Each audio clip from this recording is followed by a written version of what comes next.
நம்ம நக்கீரன் டிவியோட தொடர்ந்து இணைந்திருக்க பெல் சிம்பிளை கிளிக் பண்ணுங்க.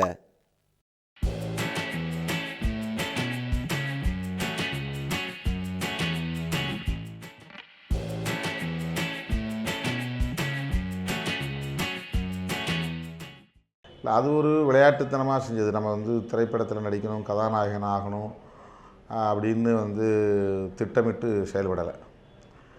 அல்லது திரைப்படத்தை தயாரிக்கணும் அப்படின்னு பொருளாதாரத்தை நம்ம கையில் வச்சுக்கிட்டு அந்த வேலையை செய்யலை. நண்பர்களாக இருப்பவர்கள் தங்களுடைய படங்களில் என்னை அடையாளப்படுத்த, அறிமுகப்படுத்த விரும்பி வற்புறுத்தியதன் விளைவாக ஒரு சில காட்சிகளில் நான் இடம்பெற்றேன். அந்த திரைப்படத்தினுடைய கதை என்ன, தலை என்ன, வாள் என்ன என்று கூட எனக்கு தெரியாது. அன்பு தோழி என்ற ஒரு படத்திலும், மின்சாரம் என்கிற ஒரு படத்திலும் சில நிமிடங்கள் போகிற பாத்திரங்களை நான் ஏற்று செயல்பட்டிருக்கிறேன். மற்றபடி அதற்கு பிறகு நான் திரைப்படத்தில் நடிக்க வேண்டும் என்ற எந்த முனைப்பிலும் ஈடுபடவில்லை. ஆகவே திரைப்படத்தில் புகழுக்காகவோ அல்லது பொருளாதாரத்திற்காகவோ இதை பயன்படுத்தி அரசியலில் சாதித்துவிட வேண்டும் என்கிற நம்பிக்கையிலோ ஈடுபடவில்லை.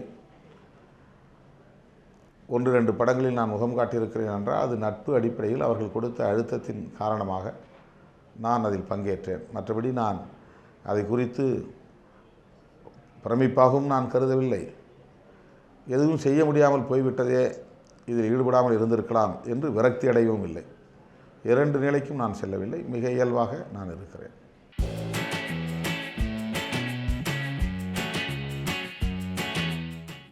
நிறைய படங்கள் இப்போ எனக்கு பெயர் சொல்ல நினைவில் இல்லை. நிறைய படங்கள் நான் ப்ரிவியூ ஷோ பார்த்திருக்கிறேன்.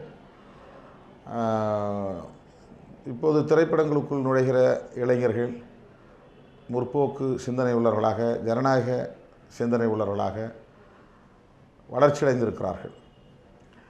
வரட்டுத்தனமான சாதி மத அரசியலை அவர்கள் ஒரு பிரச்சார நோக்கில் உள்ளே திணிக்கவில்லை. மிக இயல்பாக சமூகத்தில் நடக்கிற யதார்த்தங்களை படம் பிடித்து அதற்குள் முற்போக்கான கருத்துக்களை அவர்கள் பதிய வைக்கிறார்கள் என்பது பாராட்டுதலுக்குரியது.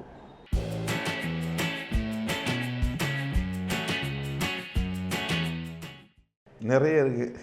எனக்கு இப்போ ஒன்றும் நினைவில் இல்லை. ஆனால் நான் தினந்தோறும் ராத்திரி 1 மணிக்கு மேலே அல்லது 2 மணிக்கு மேலே எந்த ஊரில் தங்கினாலும் நான் அரசியல் செய்திகளை பார்க்க வேண்டுங்கிறத விட ஒரு அரை மணி நேரம் அந்த நகைச்சுவை காட்சிகளை பார்ப்பதில் ஆர்வம் காட்டுவேன். பெரும்பாலும் அதில் வடிவேலுடைய நகைச்சுவை காட்சிகள் தான் அதிகம் நான் ரசித்து பார்த்துருக்கிறேன்.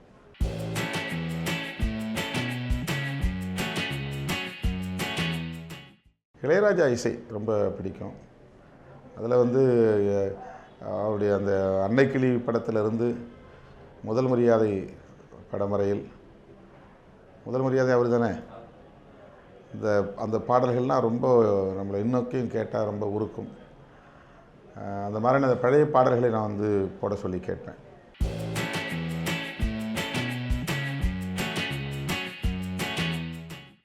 அதற்கு காரணம் ஒடுக்கப்பட்டவர்கள் தங்களை சாதி அடையாளத்தோடு அல்லது வேறு அடையாளங்களோடு அரசியல் மைய நீரோட்டத்தில் பங்கேற்க வருகிறார்கள், அதை பொது விவாதத்திற்கு உள்ளாக்கியிருக்கிறார்கள் என்பதை சகித்து கொள்ள முடியாத நிலையில்தான் தலித் அல்லாதவர்கள் மேலும் கடந்த கால அந்த சாதியவாத அரசியலை உயர்த்தி பிடிப்பதற்கு, அதை முன்னே எடுத்து செல்வதற்கு முயற்சிக்கிறார்கள்.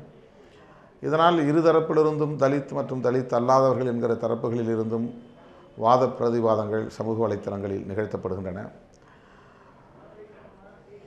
இது இன்றைய நிலையில் நாம் பார்க்கிற போது தேவையில்லாதது, சமூக ஒழுங்கை சீர்குலைக்கக்கூடியது என்று நாம் கருதலாம். ஆனால் இது நடந்தே தீரும். இப்படிப்பட்ட போக்குகள் நிகழ்ந்தே தீரும்.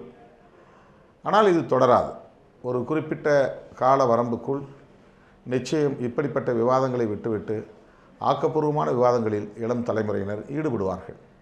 இப்படிப்பட்ட நிலையை சந்திக்க வேண்டியிருக்கும். பின்னர் அது இருக்காது.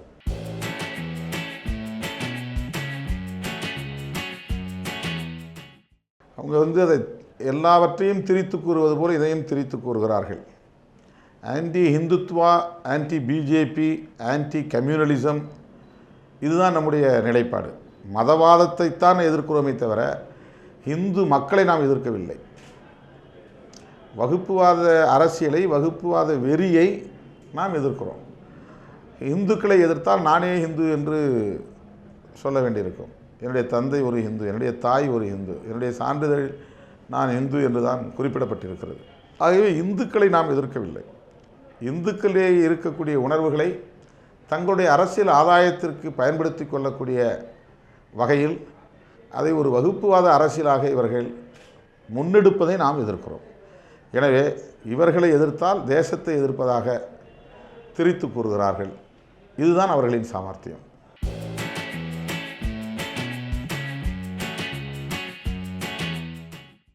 நீங்களே சொல்லிட்டீங்க, அதுக்கு விடை இல்லைன்னு.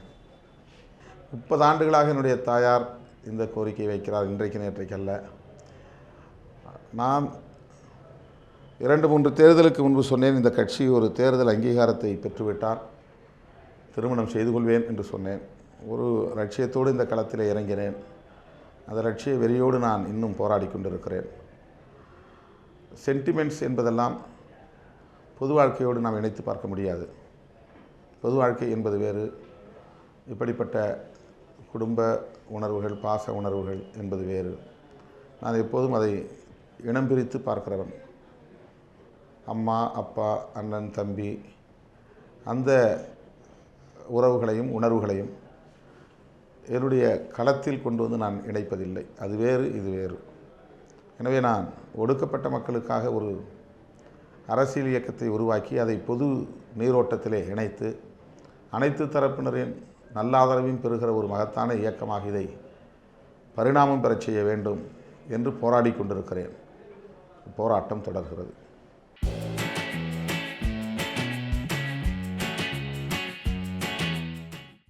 அவர்கள் ஒன்றிணைக்கவில்லை. அவர்கள் ஒன்றிணைக்கிறோம் என்கிற பெயரால் ஒவ்வொருவரையும் தனிமைப்படுத்துகிறார்கள். ஒவ்வொரு சாதியும் உயர்ந்த சாதி, நீங்களெல்லாம் ஆண்ட சாதி, உங்களுக்குன்னு ஒரு பாரம்பரியம் இருக்குது, உங்களுக்கு ஒரு பெருமை இருக்குது என்று சொல்லுவதன் மூலம் எல்லோரையும் அவர்கள் ஒருங்கிணைப்பதாக நாம் நினைக்கிறோம். உண்மை அது அல்ல. ஒவ்வொருவரையும் அவர்கள் தனிமைப்படுத்துகிறார்கள். ஒவ்வொரு சாதியையுமே தனிமைப்படுத்துவது தான் அவர்களின் உள்நோக்கம். சாதி பெருமையில் மூழ்க வைத்து தனிமைப்படுத்தி ஆளுமையை அவர்கள், ஆட்சியை அவர்கள் கைப்பற்ற துடிக்கிறார்கள். அதுதான் அவருடைய ஆளுமை.